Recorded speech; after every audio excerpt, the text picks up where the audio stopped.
So I'm standing in a little town called Brusly, Louisiana, Brusly. And where it's located is if you leave Baton Rouge and cross the Mississippi River, then you get on Highway 1 and follow the river south. You go through little towns like Port Allen, Brusly, which is where I'm at now. Then you get to Addis, Plaquemine, White Castle, and so on. So what I'm here for is I heard about this oak tree that I'm standing under right now.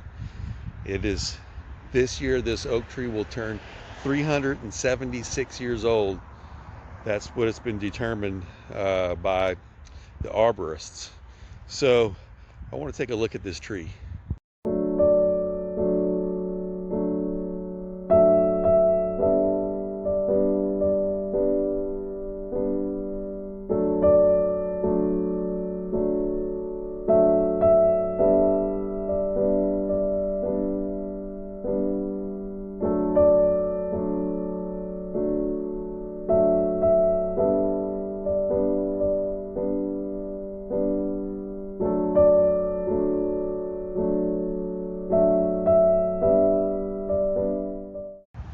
Well, as I said, a lot of history happened right here under this oak tree.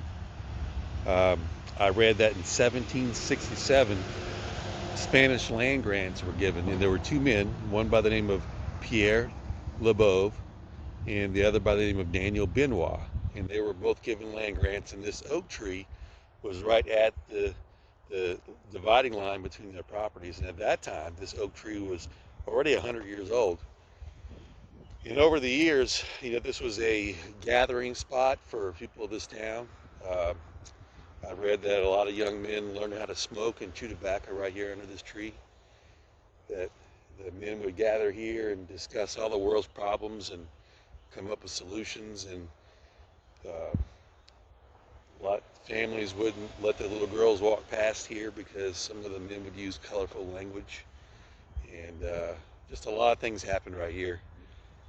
Um, Huey P. Long used to stump right here. He would gather a crowd, get a crowd gathered under this tree, and he would give speeches right here.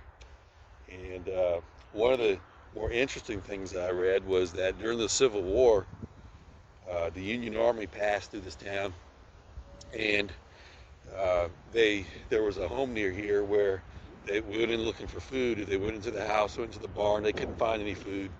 So they were upset, and they rode off, and one of the Union soldiers was on horseback, and he scooped up a little 3-year-old boy and rode off with him.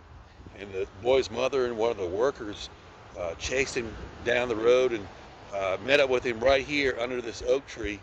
And as they did that, they were yelling at him to let the little boy go. And he looked at him and he laughed, and he dropped the boy, let him go, and he rode off. So just a lot of history right here.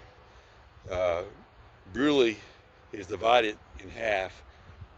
Front Brusly is from Highway 1 to the river, which is where most of the main settlement was. And then you have back Brusly, which is from Highway 1 west, and that's where this oak tree is.